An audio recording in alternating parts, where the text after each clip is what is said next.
Good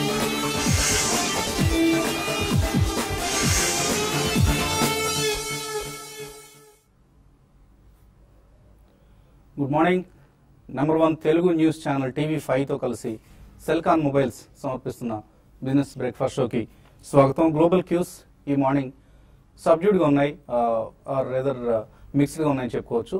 Shanghai లాంటి indices స్వల్ప నష్టాల్లో ట్రేడ్ అవుతుంటే స్ట్రేట్స్ టైమ్స్ సింగపూర్కి చెందిన ఇండెక్స్ కూడా స్వల్ప నష్టంతో ట్రేడ్ అవుతుంది. అలాగే హ్యాంగ్సెంగ్ నష్టాలతో ట్రేడ్ అవుతుంది.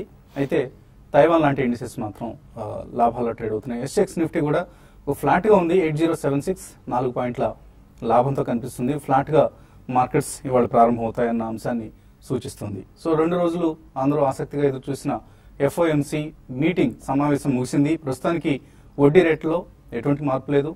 అలాగే ఎప్పటి నుంచి వడ్డీ రేట్లు పెరుగుతాయన్న అంశానికి సంబంధించి కూడా కొంత సాచివేత ధోరణే కనిపించింది. అంటే ఇతమిద్దంగా ఇప్పటి నుంచి అని చెప్పలేదు, కానీ వడ్డీ రేట్లు పెరగటం అనేది ఫస్ట్ టైం పెరగటం, చాలా కాలం తర్వాత పెరుగుతున్న వడ్డీ రేట్ల పర్వం ఇది. సో ఈ వడ్డీ రేట్ల పెంపు అనేది దానికి అంత ప్రాధాన్యం లేదు. It should not be over stated అంటూ జేనెట్ ఎలెన్ ప్రకటించారు. సో మేబీ సెప్టెంబర్ తర్వాతే, అంటే ఈ సంవత్సరంలో ఉంటుందన్నది ఎక్కువ మంది అభిప్రాయం. ఈ డిసెంబర్లోగా ఎప్పుడైనా ఉండొచ్చని. బిట్వీన్ సెప్టెంబర్ అండ్ డిసెంబర్ ఉండే అవకాశాలు కనిపిస్తున్నాయి ఫెడరల్ రిజర్వ్ సంబంధించి. ఓవరాల్ గా అందరూ అంచనా వేసిన దానికంటే కూడా డోవిష్ గా, అంటే కొంత సానుకూలంగా ఫెడరల్ రిజర్వ్ స్టేట్మెంట్స్ మనకు కనిపించాయి 2 రోజుల సమావేశం తర్వాత. సో దీంతో లాస్ట్ నైట్ యూఎస్ మార్కెట్స్ కూడా లాభాలతో క్లోజ్ అయ్యాయి. అండ్ ఏషియన్ మార్కెట్స్ లో మాత్రం ఈ ఉదయం కొంత మిక్స్డ్ ట్రెండ్ కనిపిస్తుంది. ఎందుకంటే గ్రీక్ సంక్షోభానికి ఇంకా తెరపడలేదు. ఇవాళ యూరోపియన్ జోన్ కు సంబంధించిన ఆర్థిక మంత్రుల సమావేశం ఉంది. అందులో గ్రీక్ సంక్షోభానికి ఎటువంటి పరిష్కారం వీళ్ళు కనుగొంటారు అన్న అంశాన్ని మార్కెట్స్ నిశ్చితంగా గమనిస్తున్నాయి. ఇప్పుడు గ్రీక్ గ్రెగ్జిట్ అంటున్నారు. సో ఈ గ్రీక్ ఎగ్జిట్ కనుక ఏదైనా జరిగితే యూరో జోన్ నుంచి తప్పుకోవాలన్న నిర్ణయాన్ని అటు గ్రీస్ తీసుకున్నా, లేదా ఇతర దేశాలన్నీ కూడా అటువంటి మూవ్ కి సంకేతాలు ఇచ్చినా కూడా ఇది కొంత నెగిటివ్ గా మార్కెట్స్ లో ప్రభావితం చేసే అంశం భావించాలి మనం. సో మన మార్కెట్స్ విషయానికి వస్తే నిన్న వరుసగా 4వ సెషన్ ప్రాఫిట్స్ తో క్లోజ్ కావడం చూసాం. ఒక ఓవర్ సోల్డ్ పరిస్థితిలో ఉన్నాయి మార్కెట్స్. మనం లాస్ట్ మండేనే అనుకున్నాం ఓవర్ సోల్డ్ పరిస్థితిలో ఉన్నాయని. సో ఆ ఓవర్ సోల్డ్ పరిస్థితిలో వచ్చే షార్ట్ కవరింగ్ కారణంగా కావచ్చు, లేదా కొంత డిఫెన్సివ్స్ లో నేను మనం చూసిన బయింగ్. అలాగే రిలయన్స్ ఇండస్ట్రీస్ త్వరలో 4G సర్వీసెస్ ప్రారంభించబోతున్న టెలికాం సేవలు అన్న అంశానికి మార్కెట్స్ ప్రాధాన్యం ఇస్తున్నాయి. సో RIL స్టాక్ కౌంటర్ లో వచ్చిన ప్రాఫిట్స్ కావచ్చు, ఇవన్నీ నిన్న లాభాలకు మనం ప్రధాన కారణంగా చెప్పుకోవచ్చు. సెన్సెక్స్ 2 నెలల లాంగెస్ట్ విన్నింగ్ స్ట్రీక్ 4 రోజులు పెరిగితేనే ముచ్చట పడాల్సిన సందర్భం కనిపిస్తుంది ఇప్పుడు మనకు. సో FIS మాత్రం తమ సెల్లింగ్ స్ప్రీని కొనసాగిస్తూనే ఉన్నారు. నిన్న కూడా సుమారుగా 900 కోట్ల రూపాయల వర్త్ స్టాక్స్ క్యాష్ మార్కెట్స్ లో అమ్మారు. అయితే డొమెస్టిక్ ఇన్స్టిట్యూషనల్ ఇన్వెస్టర్స్ మాత్రం భారీ మొత్తంలో కొనుగోలు చేశారు. సో ఇక్కడ కొంత వాళ్ళు వాల్యూ పిక్స్ ని సెలెక్ట్ చేసుకుంటున్నట్లుగా మనకు అర్థమవుతుంది. 1447 crores వర్త్ స్టాక్స్ ను డొమెస్టిక్ ఇన్స్టిట్యూషనల్ ఇన్వెస్టర్స్ నిన్న ఇండియన్ మార్కెట్స్ లో కొనుగోలు చేశారు. సో 8000 లెవెల్ దగ్గర మార్కెట్స్ కి నిఫ్టీకి సంబంధించి ప్రత్యేకించి ఒక సపోర్ట్ కనిపిస్తుంది. సో స్ట్రాంగ్ సపోర్ట్ గా మనం దీన్ని భావించవచ్చు. అయితే బ్యాంక్ నిఫ్టీ మాత్రం ఇంకా అమ్మకాల ఒత్తిడిని ఎదుర్కొంటూనే ఉంది. బ్యాడ్ లోన్స్ పరిస్థితి మెరుగయ్యే సూచనలు కనపట్లేదు ఇప్పట్లో. ప్రత్యేకించి ఇన్ఫ్రా కంపెనీస్ లాంటి వాటికి చాలా సివియర్ ప్రెషర్ ఉంది బ్యాలెన్స్ షీట్ల మీద. ఆ కంపెనీలు వాళ్ళ ఎబిటా అంటాం, అంటే earnings before interest tax depreciation and amortisation, EBITDA కంటే కూడా ఇంట్రెస్ట్ అవుట్ గో ఎక్కువ ఉన్న కంపెనీస్ చాలా చూస్తున్నాం మనం. జేపీ అసోసియేట్స్ గ్రూప్స్ కావచ్చు, యూనిటెక్ కావచ్చు, ఇటువంటి కంపెనీస్ అన్ని కూడా చాలా బ్యాలెన్స్ షీట్ ప్రెషర్ని ఎదుర్కొంటున్నాయి. వాళ్లకు రుణభారం ఎక్కువగా ఉంది. ఇదంతా కూడా బ్యాంక్స్ కి NPL అయ్యే ప్రమాదాన్ని, for instance JP associates group ICICIకి ఎక్కువ ఎక్స్పోజర్ ఉంది. సో ICICIకి బ్యాడ్ లోన్స్ ప్రమాదం ఉంది అంటూ ICICI స్టాక్ ను హ్యామర్ చేసిన విధానం మనం చూసాం. అయితే ఇప్పుడు కొంత మార్కెట్స్ లో ఒక గ్రహింపు వస్తుంది. ICICI లాంటి పెద్ద బ్యాంక్స్ కి ఇవి పెద్ద సమస్య కాదు, దీన్ని ఓవర్కమ్ చేయగలుగుతాయి. మేబీ 1-2 క్వార్టర్స్ కొద్దిగా కష్టపడినా కూడా తర్వాత పరిస్థితి అంతా సజావుగా ఉంటుందన్న ఒక గ్రహింపు వచ్చింది. అందువల్లనే లోవర్ లెవెల్స్ దగ్గర అటువంటి ICICI బ్యాంక్ లాంటి బ్లూ చిప్ స్టాక్ అటువంటి కౌంటర్లో బయింగ్ చూస్తున్నాం. సో బ్యాడ్ న్యూస్ వచ్చినప్పుడే ఎప్పుడు కూడా వాల్యుయేషన్స్ చీప్గా దొరుకుతాయి. అటువంటి వాల్యుయేషన్స్ దగ్గరే స్టాక్స్ పిక్ చేసుకోవాలని మనం పదే అనుకుంటున్న అంశం. అదే పరిస్థితి ఇప్పుడు కూడా ఇన్వెస్టర్స్ పాటించడం అవసరం. మార్కెట్స్ పరిస్థితి గురించి మాట్లాడడానికి అనలిస్ట్ మనతో సిద్ధంగా ఉన్నారు. సో నిన్న వరుసగా 4వ సెషన్ ప్రాఫిట్స్ లో క్లోజ్ కావడం చూసాం. అంటే మార్కెట్స్ కి వర్స్ట్ అయిపోయింది, ఇక 8,000 కంటే తక్కువ లెవెల్స్ కి వెళ్లే ఛాన్సెస్ లేవు అన్న అభిప్రాయం ఏదైనా మార్కెట్స్ లో కనిపిస్తుందా? ఐ థింక్ డెఫినెట్లీ అండి, ఎందుకంటే లాస్ట్ 2-3 days కూడా మనం చెప్పుకుంటూనే ఉన్నాం, బారింగ్ ఎక్స్టర్నల్ ఏదైనా న్యూస్ చాలా నెగిటివ్ గా వస్తే తప్పించి మన మార్కెట్ ఎక్కువ క్షీణించే అవకాశం లేదని. So the same thing is repeating in the market. So మనకి ఇప్పటికీ ప్రస్తుతం అట్లీస్ట్ 8,000 ఒక బెంచ్ మార్క్ గా ఉంటుందని మనం ఊహిద్దాం నిఫ్టీలో. ఎందుకంటే లాస్ట్ 2-3 days కూడా మీరు ఇందాక మెన్షన్ చేసినట్టు ఎఫ్ఐఎస్ ఆల్మోస్ట్ అబౌట్ 900 crores అమ్మినా 1,400+ crores డొమెస్టిక్ ఇన్స్టిట్యూషన్స్ కొనడం అనేది it's a very positive signal అండి. లాస్ట్ 2-3 days గా కూడా డొమెస్టిక్ ఇన్స్టిట్యూషన్స్ కొంటూనే ఉన్నారు. సో మనకి ఎస్ఐపి ద్వారా మ్యూచువల్ ఫండ్స్, ఈక్విటీ ఫండ్స్ లో కూడా చాలా ఇన్ఫ్లోస్ వస్తున్నాయి. కాబట్టి డొమెస్టిక్ ఫ్యాక్టర్స్ పాజిటివ్ గా ఉన్నాయి. లాస్ట్ 2-3 days నుంచి మనం ఏదైతే చెప్తున్నామో అవి కొద్దిగా బలపడుతున్నాయి. కాబట్టి వాల్యూ బేస్డ్ బయింగ్ అనేది తప్పకుండా ఎమర్జ్ అవుతుందండి. ఎక్కడైనా చిన్న చిన్న క్షీణత వస్తే మాత్రం తప్పకుండా value based buying mid and small cap లో కానీ ఈవెన్ లార్జ్ క్యాప్ స్టాక్స్ లో కూడా వస్తుంది.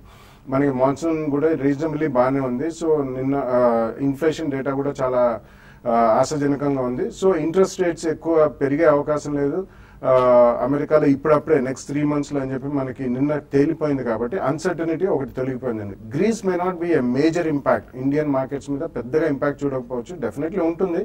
1 or 2 days కొద్దిగా నీజర్ రియాక్షన్ వరల్డ్ వైడ్ ఉంటే తప్పకుండా కొంచెం మనకి రియాక్షన్ ఉండొచ్చు. కానీ but over a period of maybe 10-15 days or 1 month మనం మళ్ళీ 10 days అయిన తర్వాత రిజల్ట్ సీజన్ లోకి వెళ్తాము, జూన్ ఎండింగ్ రిజల్ట్స్ కి.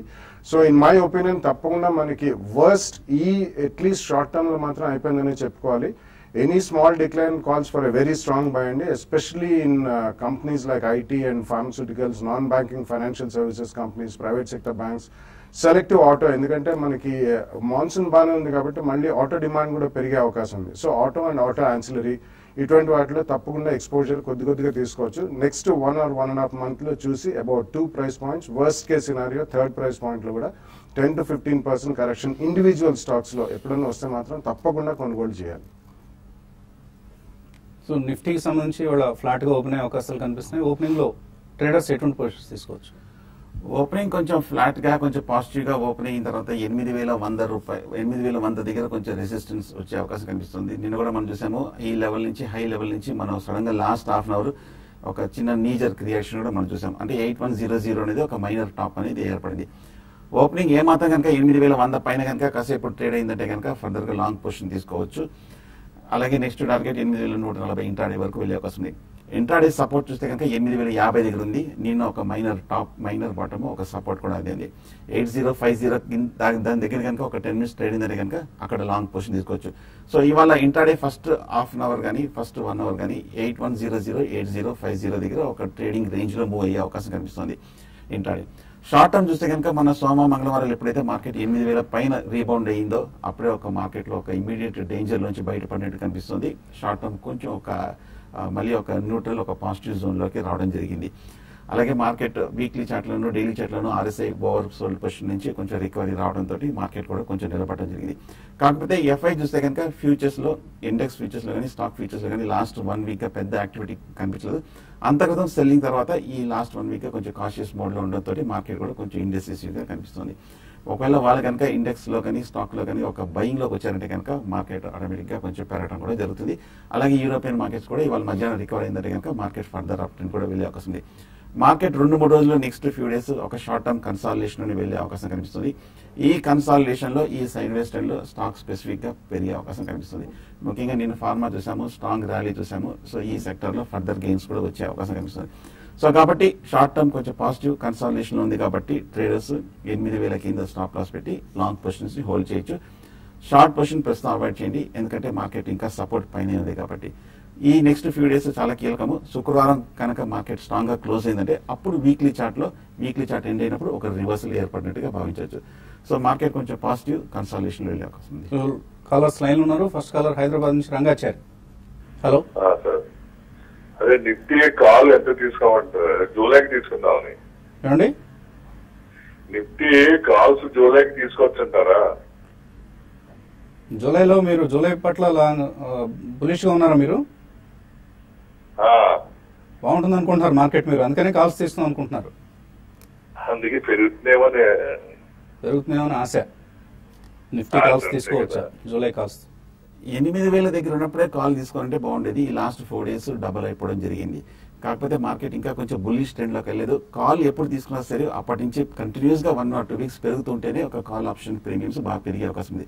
తీసుకోవచ్చు, కాకపోతే ఒక 1 or 2 days ఈ 1 or 2 days డిప్ వస్తుంది. ఒక కన్సాలిడేషన్లో 8050 దగ్గర కాల్ ఆప్షన్ తీసుకోండి. కానీ గుర్తుపెట్టుకోండి, నెక్స్ట్ మంత్ కాల్ ఆప్షన్ అంటే ప్రీమియమ్స్ చాలా హెవీగా ఉంటాయి. ఇంకా యాక్టివిటీ పెద్దగా బిగిన్ అయ్యిండదు. ఈ లెవెల్లో కొంచెం ఒక స్ట్రిక్ట్గా స్టాప్ లాస్ పెట్టి తీసుకోండి. హరిప్రసాద్ హైదరాబాద్ నుంచి తర్వాత కాలర్. Hello hello sir. అడగండి హరిప్రసాద్. నమస్కారం సార్. నమస్తే, అడగండి. మాట్లాడుతున్నాను సార్. నిఫ్టీ స్టాక్స్ మీద పెట్టుబడి పెట్టాలనుకుంటున్నా సార్. 15,000 నుంచి 1 lakh రూపీస్ వరకు. ఏమండి? ఏ స్టాక్స్ మీరు సజెస్ట్ చేస్తారు సార్? నిఫ్టీ స్టాక్స్ తీసుకుందాం అనుకుంటున్నారా? నిఫ్టీ స్టాక్స్ మీద పెట్టుబడి పెట్టాలనుకుంటున్నాను సార్. 1 lakh రూపీస్ అయితే. అంటే మీరు నిఫ్టీ స్టాక్స్ లో ఫలానా స్టాక్ డెఫినెట్ గా పెర్ఫార్మ్ చేస్తుందని మనం చెప్పడం కష్టం. ఎంతకాలం హోల్డ్ చేస్తారు ఇది? Long term sir, for 2 to 3 years sir. 2 to 3 years. ఏదైనా నిఫ్టీ స్టాక్ రికమెండ్ చేస్తారా లేదా నిఫ్టీనే కొనమంటారా? బెస్ట్ నిఫ్టీ ETF కొనుక్కోవడం బెస్ట్ అండి, ఆర్ మేబీ ఇండెక్స్ ఫండ్. ఎందుకంటే నిఫ్టీ స్టాక్స్ 50,000 to 1 lakh అంటే ఎక్కువ కొనలేము క్వాంటిటీ పరంగా. అండ్ మనం దాని పోర్ట్ఫోలియో కూడా డీరిస్క్ చేసి 2-3 కూడా కొనలేము. కాబట్టి మీరు అన్నట్టు బెస్ట్ ETF కొనుక్కోవడం బెటర్, ఆర్ ఇండెక్స్ బేస్డ్ నిఫ్టీలో కూడా మీరు పెట్టుకోవచ్చు అండి. నిఫ్టీ బీస్ అని ఉంటాయి, నిఫ్టీ ETF రూపంలో కొనుక్కుంటే మీరు ఓవరాల్ గా మీరు కొద్దిగా నెక్స్ట్ 2-3 years బులిష్ గా ఉన్నారు కాబట్టి Nifty will give you decent returns అండి. మేబీ సంవత్సరానికి ఒక 15 to 20% రిటర్న్ ఇచ్చే ఛాన్సెస్ కూడా కనిపిస్తున్నాయి మనకి ఇప్పుడున్న పరిస్థితుల్లో. ఇన్వెస్టర్స్ నుంచి మరిన్ని కాల్స్ అలాగే మెయిల్స్ తీసుకున్న ముందు కాసేపు ప్రకటన.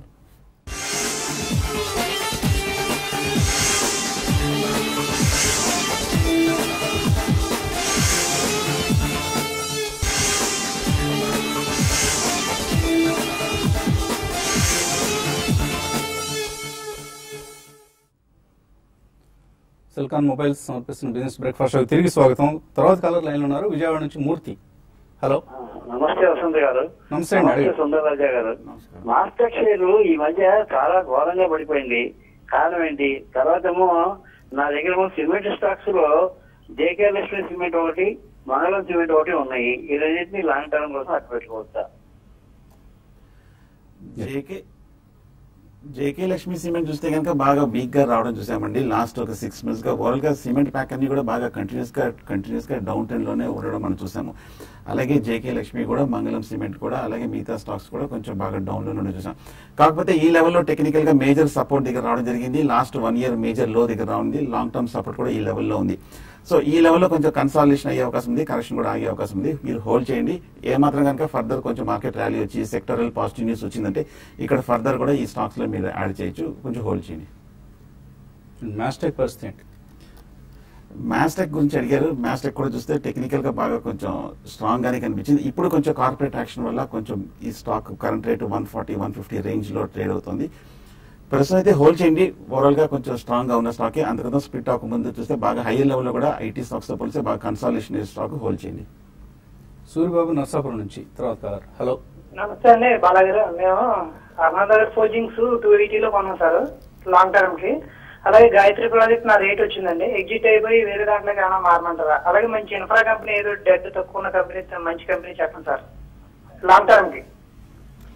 ఆల్రెడీ గాయత్రి ప్రాజెక్ట్స్ లో ఉన్నారు కాబట్టి మళ్ళీ ఇంకొక ఇన్ఫ్రా కంపెనీ అంత ఉత్తమం కాదండి. ప్రాబ్లీ ఎన్బిఎఫ్సి కానివ్వండి, ప్రైవేట్ సెక్టర్ బ్యాంక్స్ అటువంటి వాటిలో పెట్టుకోండి. ఒక ఇన్ఫ్రా ఉన్నది గాయత్రి ఉంచండి. నిన్న I think it's almost circuit లెవెల్లో ఉంది, ఎందుకంటే వాళ్ళు కొంచెం వారెంట్స్ అవి ఇష్యూ చేసుకుని ఉన్న వాటిలో అదే బాగానే ఉంది. మీ రేట్ వచ్చింది అంటున్నారు, ఇంకొక 15-20% జంప్ వస్తే ఒకవేళ క్వాంటిటీ ఎక్కువ ఉంటే కొంచెం ప్రాఫిట్ బుక్ చేయండి. మొత్తం కాకపోయినా కానీ అది యావరేజ్ కాస్ట్ తక్కువ అవుతుంది. కొత్తగూడెం నుంచి సతీష్ లైన్ ఉన్నారు. హలో. హలో సతీష్, అడగండి. హలో, అడగండి. మీ టీవీ చూడటం విడిచిపెట్టి ఫోన్ లో మాట్లాడండి. ఈ కన్సల్టెన్సీలని కంటిన్యూగా మేము అనలిస్ట్ లో అని ఫోన్ చేస్తున్నారు. హలో. ఓకే అండి. వీళ్ళ వల్ల దాదాపు నాకు ఒక ఈ 1 month లో ఒక 20 lakhs లాస్ అయింది. అంటే మీకు కాల్ చేస్తున్నారా వాళ్ళు? కంటిన్యూగా బెంగళూరు నుంచి అని అటని ఇటని అసలు అమ్మనే ఇవ్వట్లేదు. మనది హోల్డ్ వస్తుంది, లాభం వచ్చిన అమ్మనేయట్లేదు. ఎక్కువ కాల్స్ లో పుట్ ఏది కొన్నా హెవీ మైలేజ్. మీరు అట్లా కన్సల్టెన్సీలు అనేది అసలు ఈ అనలిస్టులు అనేది అసలు ఉంటారా? ఉండరండి ఎవరు. మీకు వాళ్ళందరూ సోకాల్డ్ ఆపరేటర్స్. సో అటువంటి వాళ్ళ సోకాల్డ్ ఆపరేటర్ ఎటువంటి స్టాక్స్ కొన్నారు మీరు?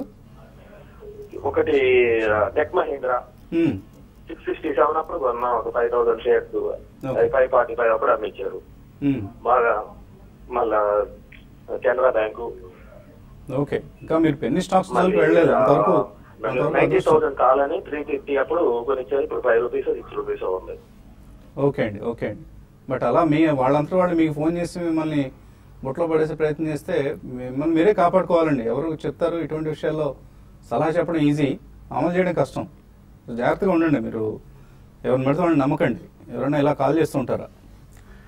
బేసికలీ ఇది ఏమవుతుందంటే స్టాక్ బ్రోకింగ్ కంపెనీలో డీలర్స్ ఉంటారండి, and dealers are back by relationship managers. కాబట్టి వాళ్ళకి బిజినెస్ ప్రెషర్ కంటిన్యూస్లీ ఉంటుంది. సో ఎవరైనా ఒక క్లయింట్ కొద్దిగా డబ్బులు పెట్టి కొంచెం ట్రేడింగ్ చేసే ఆసక్తి చూపించిన వాళ్ళకి డెఫినెట్లీ వాళ్ళు ఇటువంటి కాల్స్ ఇవ్వడం అనేది ఉంటుంది. సో మీరు అన్నట్టు డెఫినెట్లీ మనలోనే ఉంటుందండి. They are not analyst.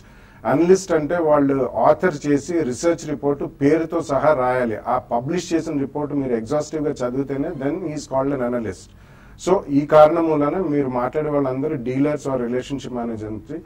Please do not go by what they say. వాళ్ళు చెప్పేవన్నీ కూడా మీరు పట్టించుకుంటే you will be only paying brokerage to the brokerage house, and మీ క్యాపిటల్ లాస్ ఎప్పుడు కూడా వస్తుంది. సో అది కంప్లీట్లీ స్టాప్ చేసి చక్కగా ఇన్వెస్ట్మెంట్స్ చేసుకోండి. ఏదైనా స్టాక్ మీరు పెరుగుతున్నప్పుడు కాకుండా మంచి స్టాక్స్, ఇందాక మీరు చెప్పారు కెనరా బ్యాంక్ కానివ్వండి, టెక్ మహీంద్రా కానివ్వండి, ఇంకోటి ఈ calls puts and derivative segment మాత్రం కంప్లీట్లీ ఆపేయండి దయచేసి. సో మంచి స్టాక్స్ లో మీరు పడ్డప్పుడు 1 or 2 ప్రైస్ పాయింట్స్ లో కొనుక్కుంటే అందులో పెద్ద అమౌంట్స్ పెట్టుకున్నారు, 20 lakhs 1 month లో పోగొట్టన్నారు. Please stop trading, please stop listening to all dealers and relationship managers. ఇవన్నీ స్టాక్ బ్రోకింగ్ హౌసెస్ నుంచి వస్తాయండి. మీరు సొంతగా చక్కటి ఇన్వెస్ట్మెంట్స్ చేసుకోండి. నెక్స్ట్ 1-2 years లో మంచి లాభాలు చేకూరుతారు. మీ లాసెస్ కూడా పూడుతుంది. అలాగే ఈమెయిల్స్ వచ్చాయి మనకు. హరినాథ్ రెడ్డి అడుగుతున్నారు, బర్జర్ పెయింట్స్ ఎలా ఉంటుంది కరెంట్ ప్రైస్ లో, తీసుకోవచ్చా? ఈ మధ్య లాస్ట్ 1 week కూడా మనం స్ట్రాంగ్ రియాక్షన్ చూసాము. 220 రూపాయల నుంచి 170 రూపాయల వరకు పట్టడం జరిగింది. ఈ లెవెల్లో కొంచెం 170 దగ్గర కొంచెం సపోర్ట్ తీసుకొని కొంచెం కన్సాలిడేషన్ అవ్వడం జరిగింది. అలాగే ఓవరాల్ గా చూస్తే కనుక బాగా లాస్ట్ ఇయర్ విపరీతంగా పెరిగిన స్టాక్ కాబట్టి లాస్ట్ ఈ రియాక్షన్ లో మనం పట్టడం చూసాం. ఈ లెవెల్లో కొంచెం వెయిట్ చేయండి. ఏమాత్రం కన్సాలిడేషన్ అయింది కనుక 150-160 రేంజ్ లో బై చేయొచ్చు. కొంచెం వెయిట్ చేయండి. Goa carbon Patel integrated 6 months క్రితం తీసుకున్నారు గోపీనాథ్. 2 కూడా లాస్ లో ఉన్నారు. హోల్డ్ చేయొచ్చా, అమ్మేసుకొని బయటపట్టొచ్చా? అంటే చిన్న ఈక్విటీ అండి, లో లిక్విడ్ షేర్స్ అండి. Patel integrated logistics actually 1 year చూసుకుంటే ఆల్మోస్ట్ అబౌట్ 5 to 6 times పెరిగింది. సో ఇటువంటి వాటిలో జాగ్రత్తగా ఉండాలి. ట్రేడింగ్ బౌన్స్ వచ్చినప్పుడు డెఫినెట్లీ ఐ థింక్ ఇందులోంచి బయటపడి మీరు మంచి ఎన్బిఎఫ్సిస్ ప్రైవేట్ సెక్టర్ బ్యాంక్స్ లో పెట్టుకుంటే లాభసాటిగా ఉంటాయి. రఘు నందిగా అడుగుతున్నారు, కోటక్ బ్యాంక్ సెల్ చేద్దాం అనుకుంటున్నారు ఇంటర్డే కోసం, అలాగే టోరెంట్ ఫార్మా బై చేద్దాం అనుకుంటున్నారు. ఎటువంటి లెవెల్స్ ఇండికేట్ చేస్తారు? Kotak bank intraday short trading కాదండి. ఓవరాల్ గా చూస్తే బాగా స్టేబుల్ గా ఉన్న స్టాక్. పైగా ఇంట్రాడే ఒకసారి లెవెల్ చూడండి, first half an hour high lows చూడండి, దాని తగ్గట్టుగా ట్రేడ్ చేయాలి. బట్ ఇంట్రాడే స్పెక్యులేషన్ బేసికల్ గా కొంచెం అవాయిడ్ చేయడం మంచిది. టొరెంట్ ఫార్మా బాగా స్ట్రాంగ్ గా కనిపిస్తుంది. లాస్ట్ 1 year గా బాగా పెరిగిన తర్వాత కూడా ఈ లెవెల్ కూడా కొంచెం స్ట్రెంత్ కనిపిస్తుంది. బై చేయొచ్చు ఒక డిప్ లో. ఇంట్రాడే కోసం ఏం చేయమంటారు? ఈ రెండు ట్రేడింగ్ కి స్పెక్యులేటివ్ స్టాక్స్ అండి. ఇది పూర్తిగా లాంగ్ టర్మ్ ఇన్వెస్ట్మెంట్ బైస్ ఇవి. ఎన్వి చంద్రశేఖర్ అడుగుతున్నారు, ఎస్బీఐ ఫ్యూచర్స్ తీసుకోవచ్చా ఇక్కడ? ఈ లెవెల్లో కొంచెం అట్రాక్టివ్ గా కనిపిస్తుందండి. లాస్ట్ 1 week గా చూస్తే కనుక కొంచెం సపోర్ట్ తీసుకుంటూ కనిపిస్తుంది. కాషియస్ గా తీసుకోవచ్చు, లేదంటే షార్ట్ టర్మ్ కానీ లాంగ్ టర్మ్ కూడా ఇది ఒక మంచి ఫస్ట్ బయింగ్ పాయింట్ గా బై చేసే లెవెల్ ఇది. యుకాల్ ఫ్యూయల్ 104లో యావరేజ్ ప్రైస్ లో తీస్తున్నారు. సైమండ్స్ మార్షల్ 89 లో తీస్తున్నారు. మాగంటి వెంకటేశ్వర్లు. ఎటువంటి స్టాక్స్ ఇవి?